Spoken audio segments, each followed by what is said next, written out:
The galaxy had always considered humans a minor species. Compared to the advanced civilizations spread across hundreds of star systems, humans seemed fragile, unpredictable, and inexperienced. They had no ancient space fleets, no vast interstellar empires, and no legendary weapons that could rival the power of the more sophisticated species. Yet, in the quiet corners of the galaxy, humans were watching. For centuries, humans had observed the stars with curiosity and determination. They built telescopes, launched satellites, and eventually created faster-than-light ships capable of exploring nearby star systems. The pace was slow by galactic standards, but humans had an unusual trait: persistence. No matter how small their resources or how dangerous the journey, humans continued to study, learn, and prepare. Meanwhile, the galaxy's ruling council, composed of representatives from the oldest and most powerful species, was blissfully confident.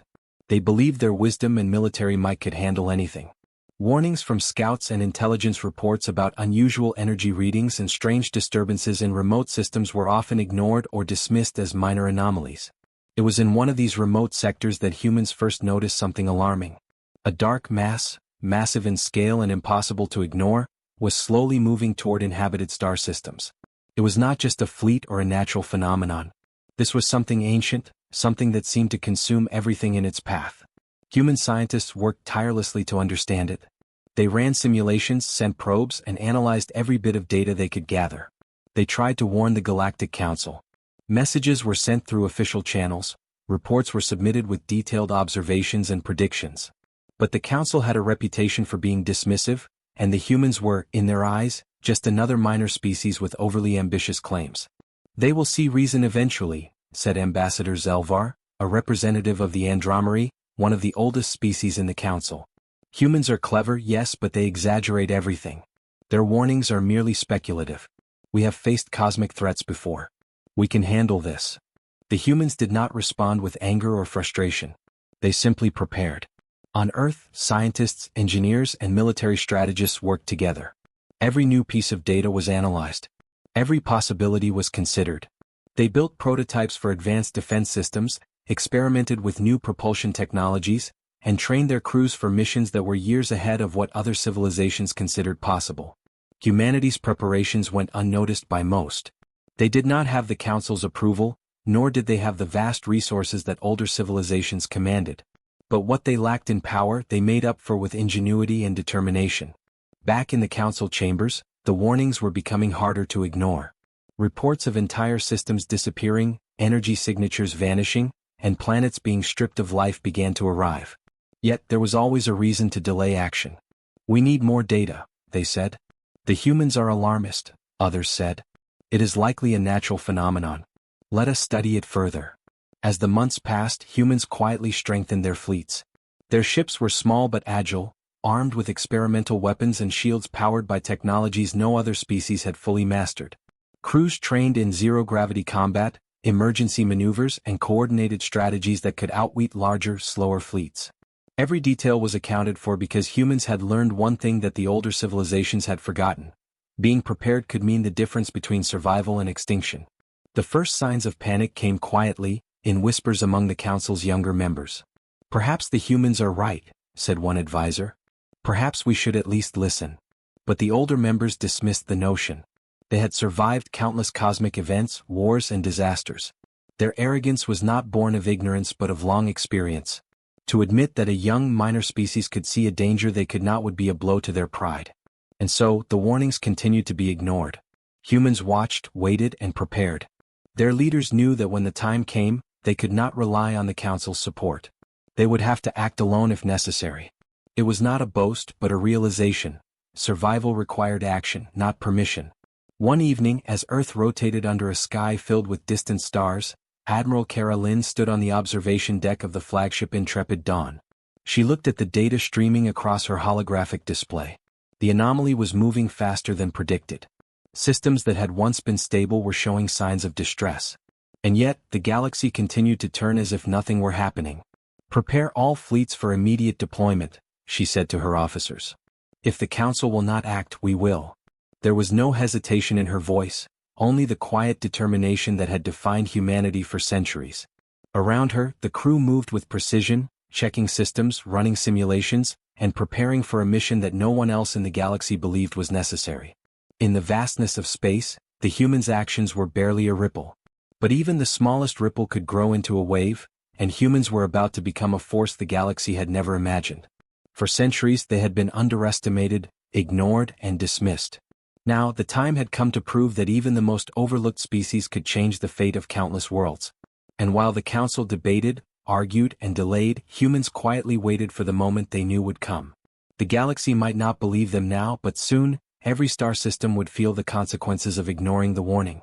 Because humans had learned one simple truth: when survival is at stake, waiting is not an option. Admiral Kara Lynn's flagship, the Intrepid Dawn, led a small but highly efficient fleet toward the nearest threat. Her crew moved with practiced precision. Communications flowed smoothly between ships. Tactical displays showed enemy positions, weak points, and escape routes. Every human knew their role and trusted each other completely.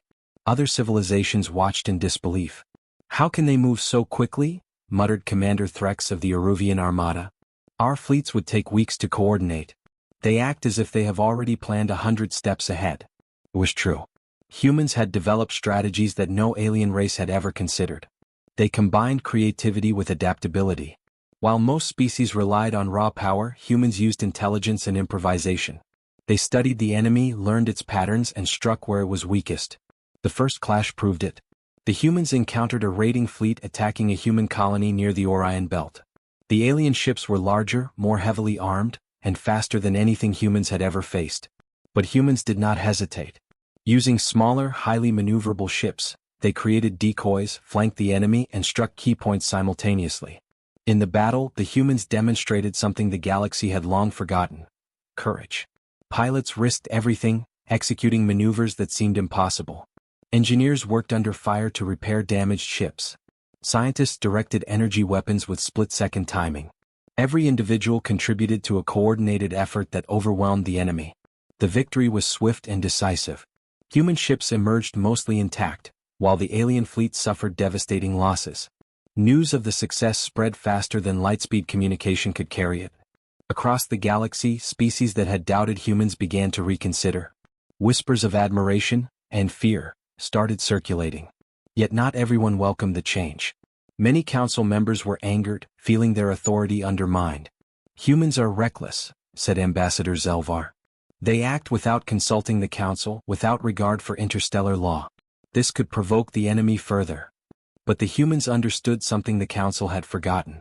Waiting, debating, or relying on bureaucracy would only cost more lives. The galaxy faced a threat unlike any before. The humans' willingness to take action, to assume responsibility when others hesitated, was exactly what the situation demanded.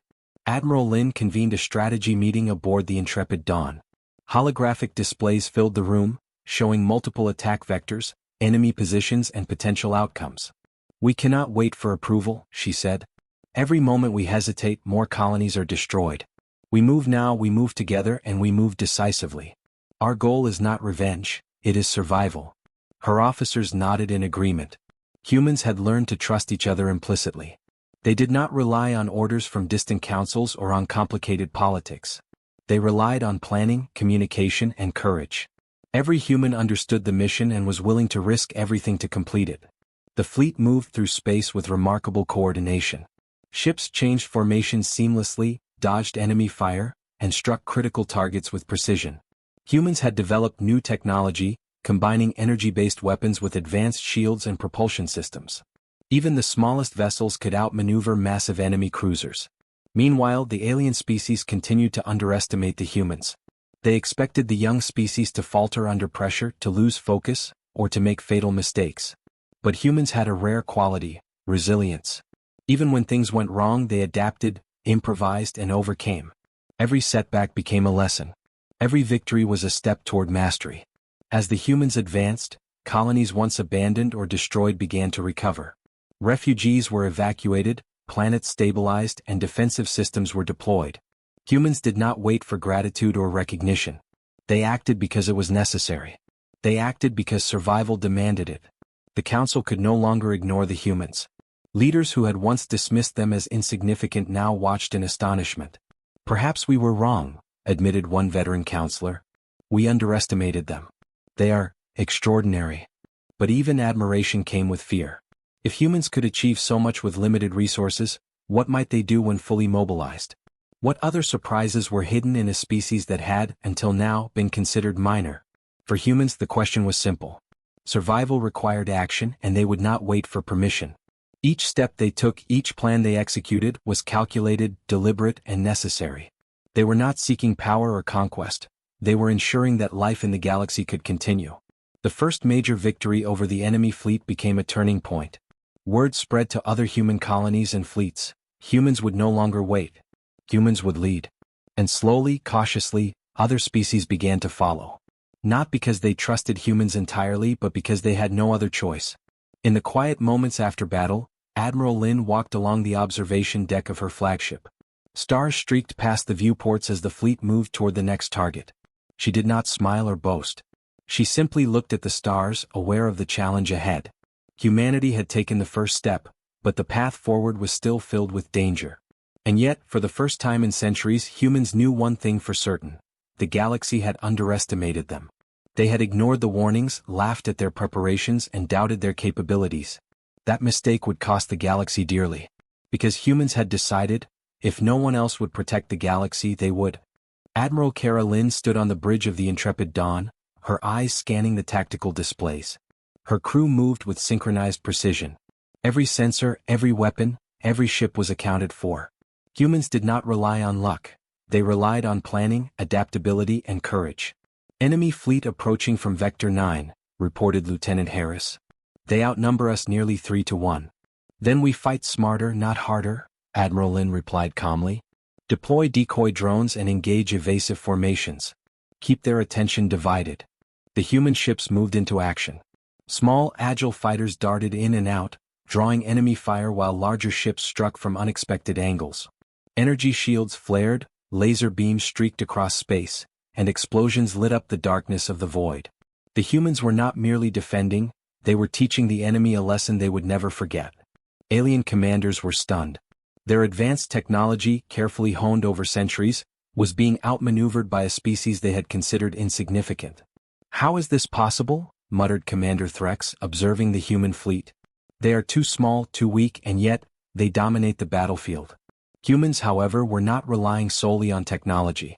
They relied on creativity and adaptability. Pilots improvised maneuvers in real time, exploiting weaknesses in enemy formations. Engineers repaired ships in the middle of combat, rerouting power to critical systems and deploying emergency countermeasures. Scientists monitored enemy patterns, feeding data instantly to commanders who made split-second strategic decisions. The first wave of enemy fighters was destroyed before reaching the colony. The humans did not stop. They pressed forward, striking at key enemy cruisers and supply ships. Each attack was precise, calculated, and devastating. The aliens' confidence began to falter. What they had assumed would be an easy victory was turning into a nightmare. Despite being outnumbered, the humans maintained discipline. Focus on coordination, Admiral Lin reminded her officers. Every ship, every crew member must act as one. The galaxy is watching and we cannot fail. The battle raged for hours, yet humans remained relentless. They used every advantage, every piece of ingenuity, every ounce of courage they had cultivated over centuries. Small fighters flanked massive cruisers, energy pulses disrupted enemy shields, and long-range weapons targeted critical systems. The aliens could not anticipate every move, and their larger numbers became a disadvantage rather than an asset. On the colony's surface, citizens watched the battle unfold through communications feeds. Fear mixed with awe. For the first time, humans saw what their species was capable of. Children whispered in amazement, elders nodded with pride, and soldiers steeled themselves for the challenges ahead. Humanity was discovering its own strength in the face of overwhelming odds. Back in space, the tide of battle began to shift decisively. The enemy fleet, disorganized and confused, suffered heavy losses. Ships were destroyed, command vessels disabled, and the remaining forces began retreating in disarray. The humans did not pursue recklessly, understanding the value of strategy over brute force. They had proven their point. Humans could fight, adapt, and win even against superior numbers. After the battle, silence returned to the intrepid Dawn. The crew assessed damages, tended to the injured, and debriefed their actions. Despite the victory, Admiral Lin remained focused on the larger threat. "This is only the beginning," she said. "The galaxy will test us again. But today we have shown that humans are not to be ignored. Not now, not ever." Across the galaxy, news of the clash spread like a wildfire. Other civilizations watched with a mix of astonishment and apprehension. Species that had once considered humans weak and irrelevant were now reconsidering their assumptions. Rumors spread. Humans were unpredictable, courageous, and capable of thinking in ways no other species could. Even within the council, whispers of fear began to circulate. "They acted without authorization, and yet they won," said a counselor quietly. "If humans continue at this pace, they may become the galaxy's most powerful force." Yet, humans did not celebrate arrogance or seek recognition. They had fought not for glory but for survival. Every life saved, every colony defended, was a step toward securing the galaxy from a threat that others had ignored. Humanity's actions were deliberate, calculated, and guided by a simple principle: when no one else acts, someone must. The enemy, however, was not defeated. The surviving ships regrouped, their commanders shaken but determined. They underestimated humans once, and they would not make the same mistake again. The first clash had taught them that this species was unlike any they had encountered. Humans were relentless, adaptive, and fearless. For humans, the first clash was both a victory and a warning. Victory because they had proven their capabilities. Warning because they now knew the enemy would adapt and future battles would be even more dangerous. Every crew member understood that the fight was far from over. The galaxy itself was at stake, and humans had taken the first step in a war that would define generations. As the fleet regrouped near Vega Prime, Admiral Lin looked at the stars. She knew the road ahead would be difficult, that loss and sacrifice were inevitable. But she also knew something else. Humans had discovered their own potential, and nothing in the galaxy could underestimate them again. The first clash was over, but the war had only begun. The first clash had ended, but the ripple effects were only beginning to show. Across the galaxy, intelligence networks were buzzing. Reports of human victories spread like wildfire, reaching species that had long considered humans a minor and insignificant presence. The reactions varied, but one thing became clear: the galaxy could no longer dismiss humans so easily. In the Grand Council chambers, the alien leaders gathered in tense silence. Ambassador Zelvar of the Andamari tapped his claw nervously against the polished table. "I cannot believe it," he muttered. "Humans, they actually won." Other counselors shifted uncomfortably. They had watched the humans act independently, with courage and precision, while their own fleets hesitated under bureaucratic delays. Ships that should have dominated the battlefield had been destroyed, and entire colonies were now dependent on humans for protection. "They are reckless," said High Commander Varthan of the Glorax Dominion. "They disobeyed orders, ignored council protocol, and yet they succeeded.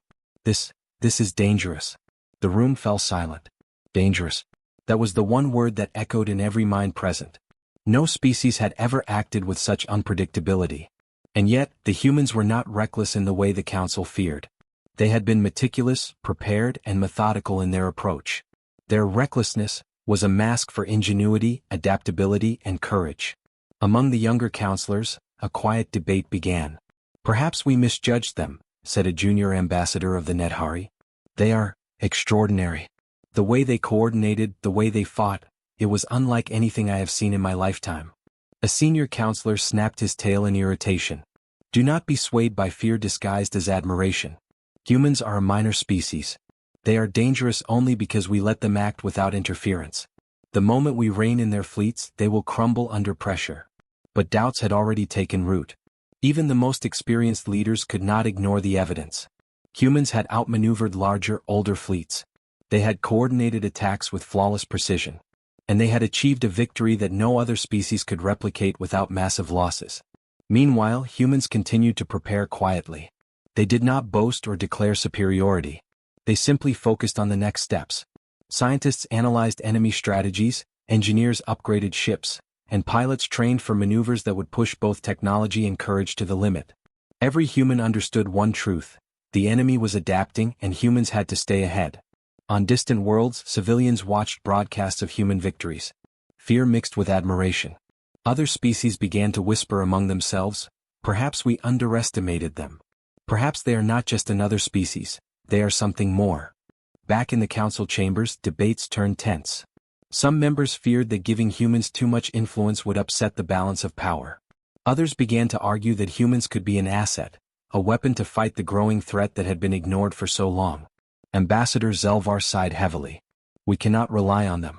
But we cannot ignore them either. They are unpredictable. They do not follow our rules and yet they succeed. This is troubling. Troubling indeed. The humans had introduced a new element into the galaxy. A species that did not rely solely on tradition, bureaucracy, or sheer force. They relied on intelligence, creativity, courage, and the ability to adapt in the heat of battle. For the first time, other species were facing an enemy, or perhaps an ally, whose capabilities they could not fully anticipate. Admiral Kara Lynn, aboard the intrepid Dawn, remained aware of the Council's reactions but did not allow it to influence her decisions. She had learned long ago that the galaxy's oldest civilizations were slow to change, slow to act, and slow to understand. Waiting for their approval or guidance was not an option. Every moment counted, and human action would define the coming battles. Reports of alien hesitation reached the humans in real time. The enemy fleets were regrouping, still confident in their superiority but increasingly wary of human tactics. For humans, this pause offered an opportunity. They studied the enemy, planned countermoves, and prepared to strike where the enemy was weakest. Even as doubts spread through the Council, humans did not celebrate. They understood that the first clash was only the beginning. Larger battles loomed on the horizon, and the enemy would grow more dangerous with every encounter. The galaxy's greatest civilizations might doubt them, fear them, or even try to oppose them, but humans were prepared to face all of it. On Vega Prime, civilians looked to human fleets with hope.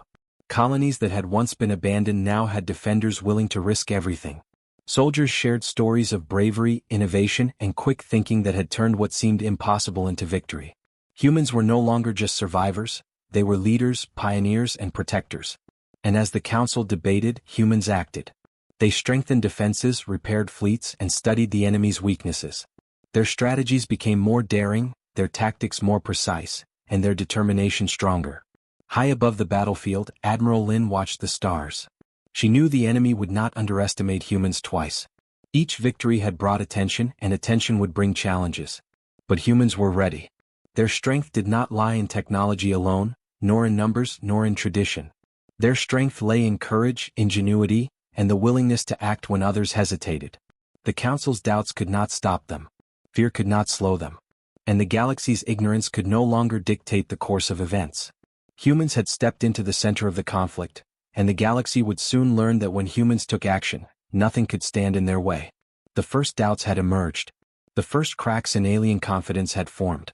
And somewhere in the darkness of space, the humans prepared for the battles to come. The enemy would fight harder. The Council would debate longer. But humans had discovered one simple truth. The galaxy could doubt them, underestimate them, and fear them, but they could not stop them. Because humans had taken the lead, and the first ripple of doubt in the Council's chambers was only the beginning. Admiral Kara Lynn convened her officers aboard the intrepid Dawn. Holographic projections displayed the affected regions, showing chaotic distortions in spacetime. This is not a normal enemy, she said. It is something far older, far bigger, and far more intelligent than anything we've encountered. Our usual strategies may not work. We need to understand it before it reaches populated systems. The humans began studying the data in earnest. Mathematicians, physicists, and strategists worked together, comparing centuries of galactic knowledge with the anomalies they were observing. Slowly, a horrifying truth emerged. The enemy was an ancient cosmic entity, older than any known civilization, consuming matter, energy, and even life itself. It moved deliberately, systematically, and without mercy. Word of the discovery reached the Galactic Council, and panic spread quickly. Leaders who had once dismissed humans as insignificant now faced the realization that they had ignored the signs for centuries. Entire civilizations were at risk, and the humans had been the first to truly recognize the danger. Humans, said High Counselor Threx reluctantly, it seems your warnings were not exaggerations. This entity is beyond anything we imagined. But humans were already acting. They did not wait for council approval or debate. They had learned long ago that survival required action, not discussion. Small fleets were dispatched to scout the entity's approach, study its behavior, and if possible, slow it down.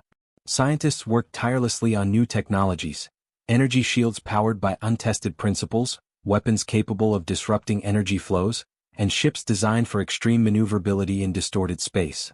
Even with their ingenuity, humans understood the scale of the threat. This entity was not just powerful, It was almost incomprehensible.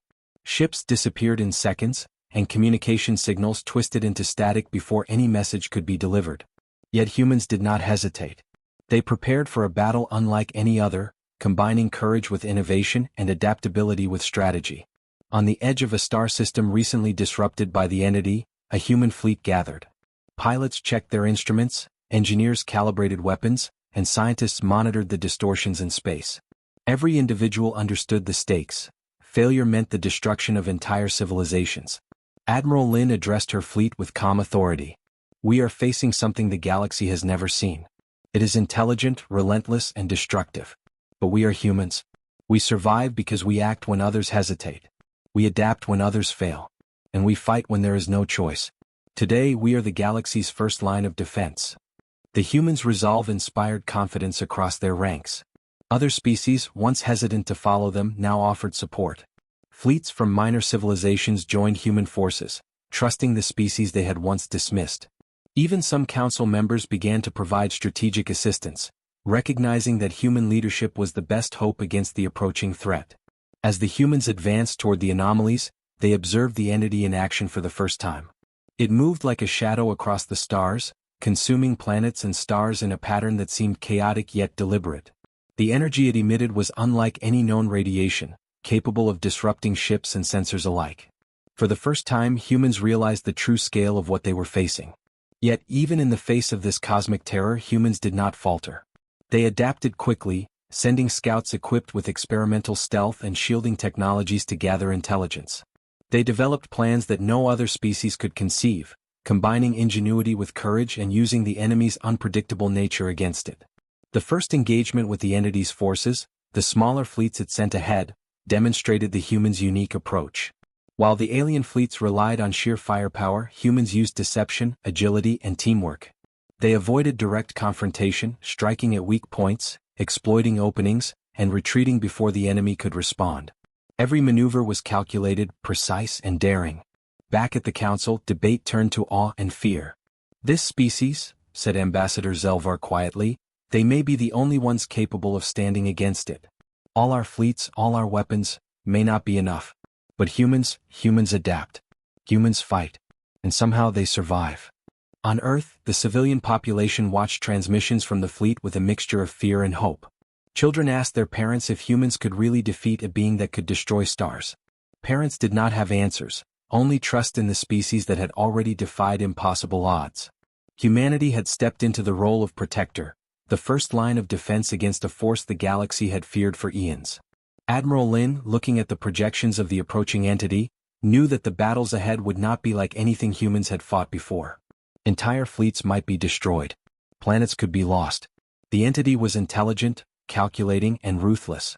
But she also knew the truth that had carried humanity this far. Courage, creativity, and determination could overcome even the most terrifying challenges. This is what we were meant for, she told her officers.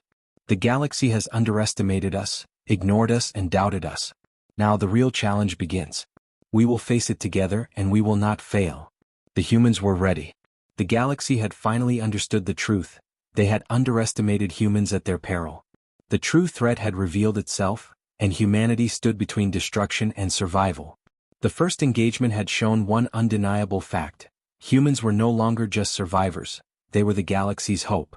Admiral Cara Lin stood on the bridge of the Intrepid Dawn, her eyes fixed on the holographic projections of the enemy. The entity's forces were vast and strange, ships unlike any technology known to the galaxy. They moved with a fluid, almost organic intelligence, reacting to every maneuver. But the humans were not afraid. Fear was irrelevant when action was necessary. Fleet positions, she commanded. All ships ready. Energy shields at maximum. Weapons primed. This is humanity's stand. The human fleet spread out across the space near the edge of the next threatened system. Smaller, agile fighters darted between massive cruisers, while human engineers worked tirelessly to maintain shields, recalibrate weapons, and keep every system functioning under extreme stress. Scientists monitored the entity's movements, feeding information directly to the commanders to allow split-second tactical decisions. Other species watched in awe and unease. The humans did not wait for permission, debate strategies, or argue over orders. They acted decisively, coordinated flawlessly, and struck where it mattered most. Their courage inspired allies and unnerved the enemy. The first wave of the entity's forces attacked. Massive ships with energy fields that twisted space itself advanced toward human defenses. Most civilizations would have fled. Most would have been overwhelmed. Humans, however, adapted immediately. Fighters weaved through impossible trajectories, luring the enemy into traps. Energy pulses disrupted the alien shields, while heavier human cruisers struck at critical points. Pilots took risks that seemed insane, navigating near-energy anomalies and dodging gravitational distortions to gain advantage. Every move was precise, every risk calculated. In the middle of the chaos, Admiral Lin made a bold decision. She ordered a concentrated strike on the entity's command cluster, the core of its intelligence that controlled its fleet. "If we disable the core, we can disrupt their entire formation," she said. "It's dangerous, but it's our only chance." The maneuver was executed flawlessly. Fleets converged with perfect timing.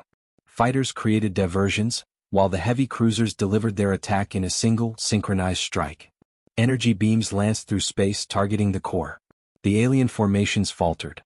For the first time, a visible reaction rippled across the enemy forces. Despite the danger, humans pressed on. They coordinated with allied fleets, guiding them into positions that maximized their impact while minimizing losses. The galaxy's most advanced species marveled at the humans' ability to adapt, communicate, and act decisively in the heart of battle. But victory did not come without cost. Ships were lost, brave pilots sacrificed themselves to protect others, and damage rippled across the human fleet. Yet even in the face of loss, humans did not falter. They repaired, regrouped, and advanced again. Every setback became a lesson, every casualty a motivation. As the battle reached its peak, the entity itself became aware of the human assault. It responded with devastating energy waves, tearing through space and distorting the very fabric of reality. Human ships were buffeted, shields strained, and sensors distorted. But humans adapted. They used gravitational anomalies, energy currents, and coordinated maneuvers to survive and press forward. The turning point came when Admiral Lin, using a daring tactic, sent a small squad of elite fighters through the densest part of the battlefield, directly toward the core. Each ship carried experimental weapons designed to destabilize the entity's energy field. The squad moved with precision, avoiding deadly attacks, and reached the core with perfect timing. Energy pulses from their weapons struck the heart of the entity. For a moment, space itself seemed to shudder. The enemy formations faltered, their cohesion breaking for the first time. Allied fleets pressed the advantage, striking decisively while the humans led the charge. The galaxy watched in awe as humans, once considered minor and insignificant, took control of the battle. Their combination of courage, ingenuity, and adaptability proved unstoppable. The entity, powerful and ancient as it was, could not withstand the coordinated might and determination of humanity. When the dust settled, the battlefield was quiet. The entity's forces had been dispersed or destroyed, its influence weakened, and countless star systems saved from annihilation. Humans had endured loss, but they had achieved the impossible. They had stood against a force that had terrified the galaxy for centuries, and they had triumphed. Admiral Lin looked over the fleet, weary but resolute. "We have won today," she said. "But this is only the beginning. The galaxy must remember one thing: humans will act when others hesitate. We will stand, we will fight, and we will protect life wherever it is threatened." Across the galaxy, the council members and leaders of various species spoke in hushed tones. "We underestimated them," said one ambassador. "They are extraordinary." The humans did not claim glory or power. They returned to their work, repairing fleets, assisting colonies, and preparing for the challenges still to come. They had proven a simple truth: when humans took a stand, nothing could stop them. And the galaxy had finally learned that human courage, ingenuity, and determination were forces unlike any other. Admiral Kara Lin stood on the bridge of the intrepid Dawn, watching the aftermath of the battle. The fleet was battered but operational. The human pilots, engineers, and crews worked tirelessly to repair ships, rescue stranded colonies, and stabilize planets destabilized by the cosmic entity. Every action, every small victory, reinforced the message humans had carried across the galaxy. They would act when others could not, and they would fight when survival demanded it. In the council chambers, alien leaders convened an extraordinary session. Discussions were no longer filled with skepticism or dismissal. Instead, they revolved around cooperation, caution, and recognition. Humans had demonstrated decisively that their ingenuity, courage, and leadership could not be ignored. Even the most proud and experienced civilizations had to acknowledge it. Ambassador Zelvar of the Andamari leaned forward, speaking quietly. We underestimated them, he admitted. Not because they lacked strength but because we assumed their weakness meant they could not act decisively. Humans, they are not like any species we have known. Across the galaxy, colonies once abandoned or vulnerable now flourished. Humans led recovery efforts, coordinated trade, rebuilt infrastructure, and restored stability. Their fleet acted not as conquerors but as protectors.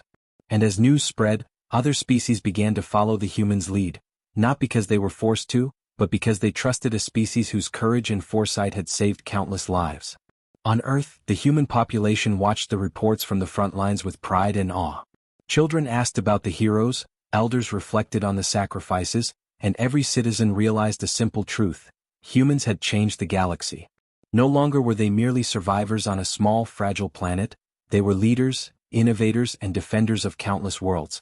The cosmic entity had not been destroyed entirely, only weakened and contained. Humans knew it could return, that threats far greater than themselves might emerge at any time. But they had also learned that preparation, courage, and ingenuity could turn the tide. They had discovered their own potential, and in doing so, had changed the galaxy's understanding of what it meant to be human. Council debates shifted. Strategies were no longer dictated solely by ancient civilizations with vast fleets and deep histories. Humans were now consulted, their experience and insight valued. While some alien leaders still struggled with pride and caution, even they had no choice but to recognize that humans had earned a place of authority through action and wisdom. Admiral Lin convened her officers aboard the Intrepid Dawn one last time before returning to Earth. We have shown the galaxy what humans are capable of, she said. But our work is not done. We will continue to protect life, defend civilizations, and prepare for the future. And if the galaxy faces danger again, it will find us ready. Human crews nodded, aware of the responsibility they now carried. Their victories had earned respect, but they also carried the weight of expectation. Humans had become a symbol, a species capable of standing against impossible odds, of taking decisive action, and of leading when others faltered. In quiet moments, as the fleet traveled between star systems, Admiral Lin reflected on humanity's journey. From a species underestimated, ignored, and doubted, they had risen to become a decisive force in the galaxy. Every planet saved, every battle fought, every life preserved was a testament to the human spirit, resilient, creative, courageous, and unwavering. Other species began to share knowledge with humans, not out of obligation but out of recognition. Fleets were rebuilt, technologies exchanged, and alliances formed. The galaxy was no longer the same place of complacency and arrogance. It was a galaxy that had been awakened by humanity's example. On Vega Prime, colonies celebrated the humans who had defended them. Stories were told of pilots who had risked everything, engineers who had saved fleets, and scientists who had deciphered the patterns of an ancient entity. These stories spread from system to system, inspiring a new understanding. Humans were not merely a species, they were a force, a reminder that even the smallest and youngest civilizations could alter the fate of the cosmos. The ancient cosmic entity remained a distant threat, a reminder of the dangers lurking in the galaxy. But humans had proven that no challenge was insurmountable when courage, ingenuity, and unity were applied. They had shown that a species willing to act could make the impossible possible. And so, humanity returned to its work, exploring, preparing, protecting, and leading. The galaxy watched, learned, and adapted, forever changed by the actions of a species once thought insignificant. Humans had faced the unknown, had taken matters into their own hands, and in doing so, had reshaped the destiny of countless civilizations. The Council would remember. The species of the galaxy would remember. And humanity, quiet yet resolute, would continue to prepare for whatever came next, knowing one truth above all: the galaxy might underestimate them again, but when it did, humans would rise. Because they had proven it once, and they would do it again.